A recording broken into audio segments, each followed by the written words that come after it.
Hi friends, welcome to another post. Today I'm going to be sharing how I created a spring birthday card.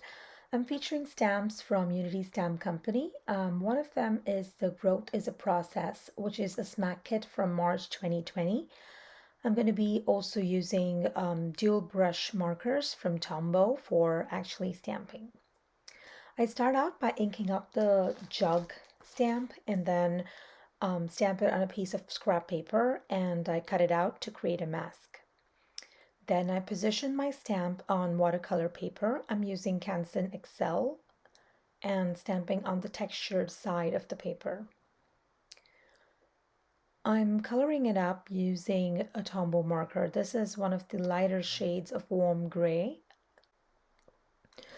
And I go about coloring my image just as I would ink it up with a regular stamp pad. So I make sure I cover the entire surface, and once I'm satisfied with the coverage, I go and stamp it.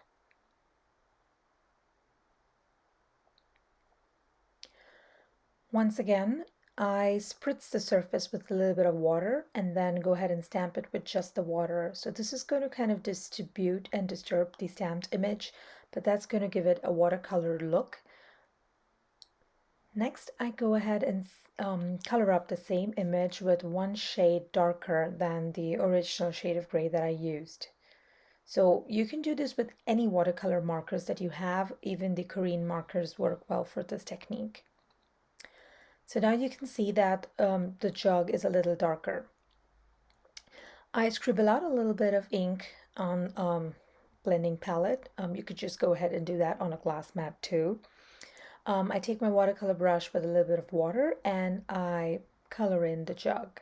So again, I'm not too worried about shadows or anything, just a very, very light wash. It'll almost disappear when it dries up.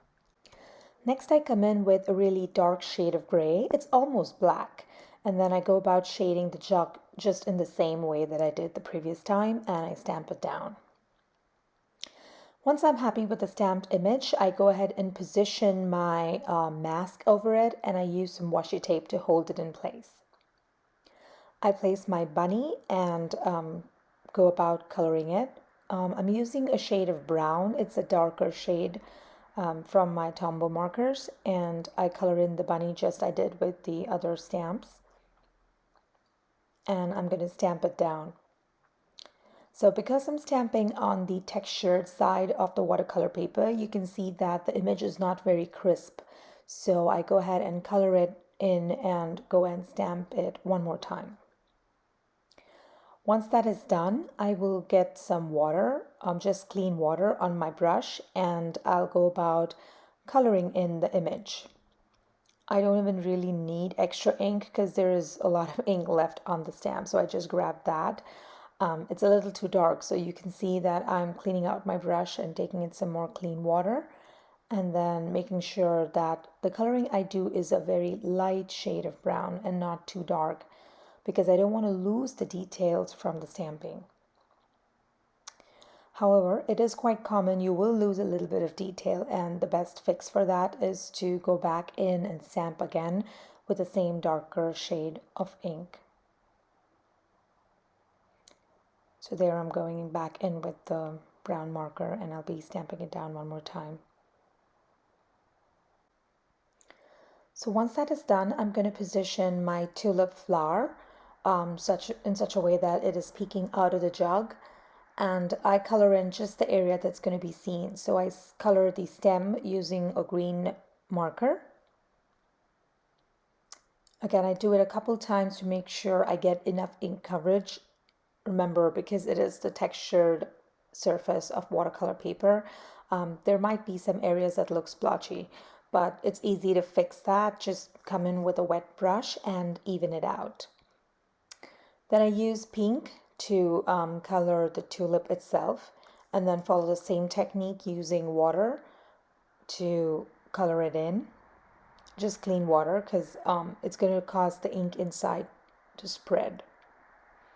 And then I'll stamp over it one more time so that I get the details of my stamp clear.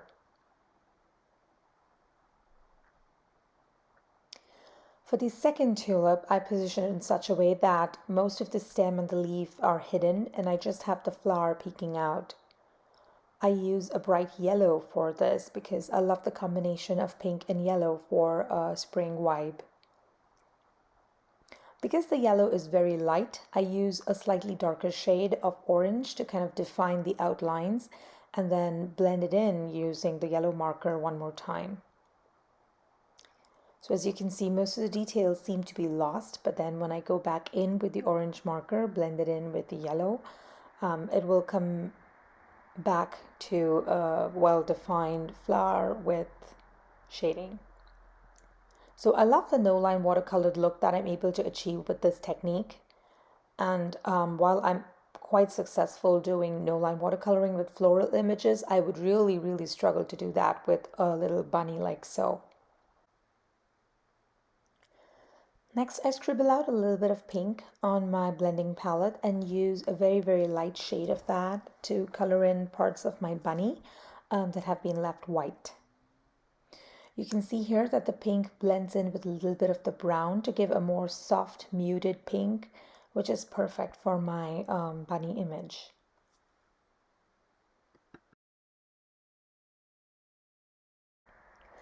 Once I'm happy with the bunny, I go ahead and lift my mask to reveal my image. I do find that there is a gap, kind of looking weird, as though the flower is coming out from behind the jug instead of inside the jug.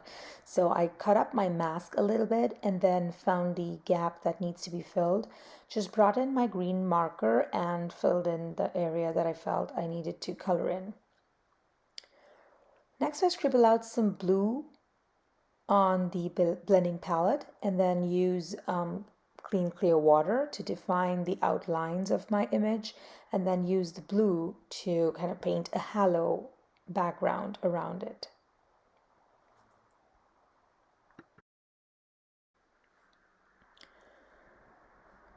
I speed through or actually cut out a little bit of the footage here so you don't get bored watching me just spread my blue ink all around it. I went straight ahead to the part where I do my splatters. So I just bring in a splat box and use a little bit of black ink. It's my favorite intense black ink. It's Sume ink and creates really gorgeous splatters.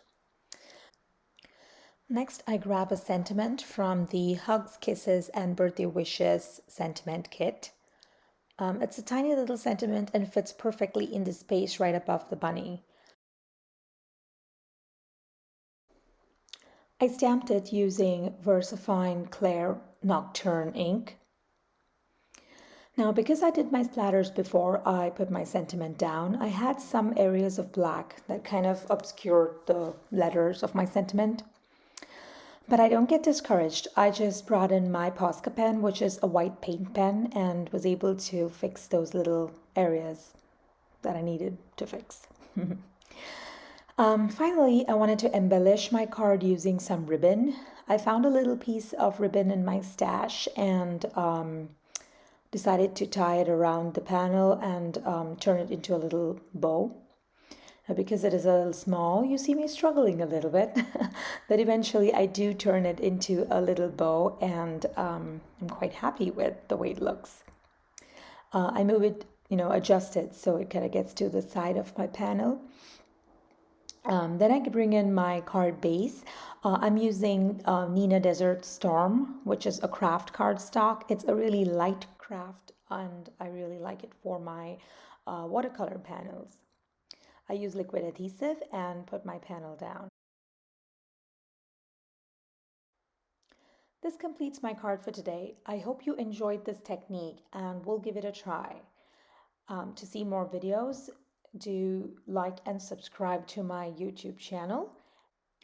Here's a link to another video that you might enjoy watching. Thank you so much for stopping by. Have a lovely day.